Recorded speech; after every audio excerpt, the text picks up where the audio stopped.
Last night in one of the laying lectures that you're giving, you spent some time with Toril Moy and her work, and you described her as non-disciplinary.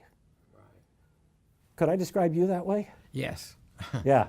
I didn't start off to be non-disciplinary. I just never was appropriately disciplined to know that you're supposed to only be an actor within a certain set of intellectual questions that's said to be a area.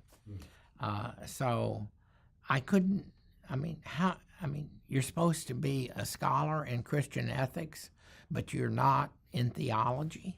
How could you, it's Or Bible? Or Bible. Of course, you're overwhelmed by everything you need to know, but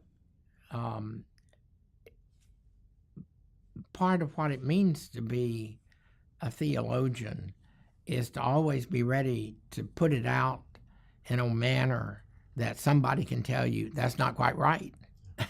And so I've never observed strong disciplinary lines at all.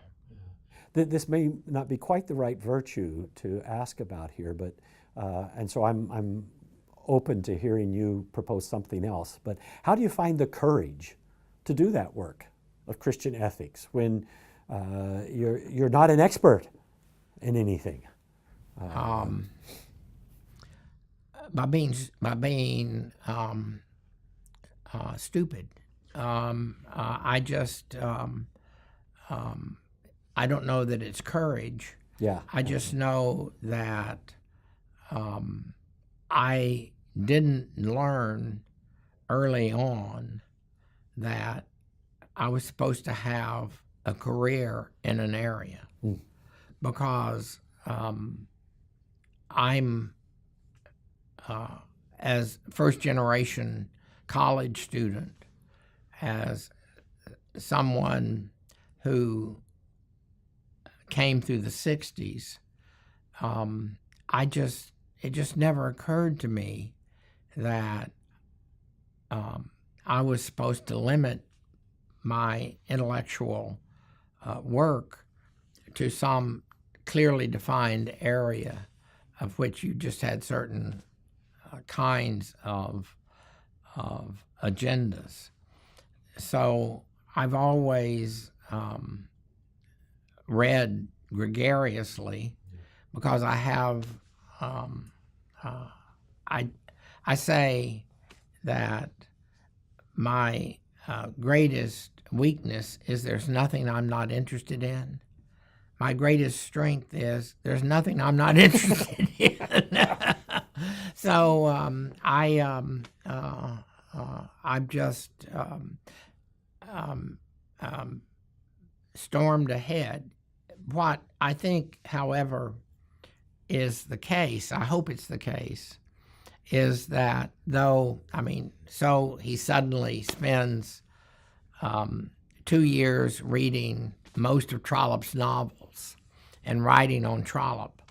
Well, why do that? Well, one, I love Trollope, and two,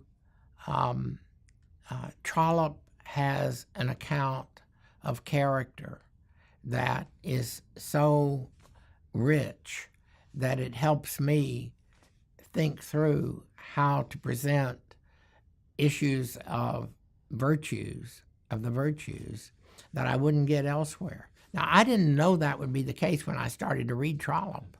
I read Trollope because I love Trollope. Yeah. But it turns out he's a wonderful resource for what I take to be some of the central work in my general agenda.